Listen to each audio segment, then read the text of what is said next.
Welcome back to my channel హరిత talks. ఈరోజు మనం చూడబోయే మూవీ రివ్యూ రాజు యాదవ్. రాజు యాదవ్ మూవీ 24th మేన రిలీజ్ అయింది. ఇక గెటప్ శ్రీను విషయానికి వస్తే రకరకాల వేషాలతో బొలితెర ప్రేక్షకులను ఆకట్టుకుంటూ బొలితెర కమల్ హాసన్గా పేరు తెచ్చుకున్నారు గెటప్ శ్రీను. ఏ వేషంలో అయినా తగ్గేదే లేదంటూ తనకు తగ్గ ప్రతిభను చాటుకుంటారు ఆయన. అలాంటిది ఆయన హీరోగా తీసిన ఫస్ట్ మూవీ రాజు యాదవ్. మూవీ రివ్యూ ఎలా ఉందో ఇప్పుడు చూసేద్దాం. ఇక మూవీ విషయానికి వస్తే మూవీలోని హీరో పేరు రాజు యాదవ్. ఆయన గ్రాడ్యుయేషన్ పూర్తి చేసి అందరిలాగానే ఫ్రెండ్స్తో సరదాగా తిరుగుతూ ఉంటాడు.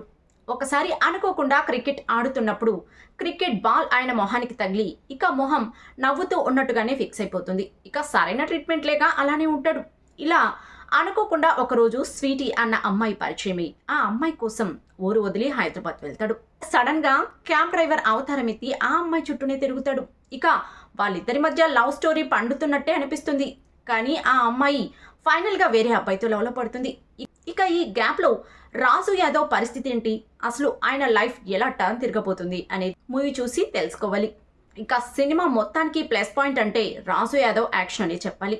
ఇక మూవీ ఫ్యామిలీతో చూడొచ్చా అంటే బోల్డ్ సన్నివేశాలు ఉన్నాయనే చెప్పొచ్చు. ఫ్యామిలీతో చూడటానికి కాస్త ఇబ్బందిగానే అనిపిస్తుంది. సినిమా మొత్తం నవ్వుమొహంతో కనిపిస్తూ ఫస్ట్ హాఫ్ ప్రేక్షకులను అలరిస్తాడు. ఇక సెకండ్ హాఫ్ లో కూడా ఆ నవ్వుమొహంతో ఎమోషన్స్ తో పండించడంలో ఇక గెటప్ శ్రీను వేరే లెవెల్ అనే చెప్పవచ్చు. అది అందరికీ సెట్ అయ్యే విషయం కాదు. ఈ విషయంలో గెటప్ శ్రీను చాలా కష్టపడ్డాడు.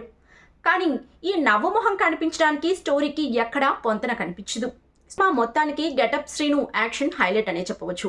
గెటప్ శ్రీను యాక్షన్కి తగ్గట్టు డైరెక్షన్లో అక్కడక్కడ కొన్ని మార్పులు ఉండుంటే మూవీ ఇంకో విధంగా ఉండేదని నా అభిప్రాయం.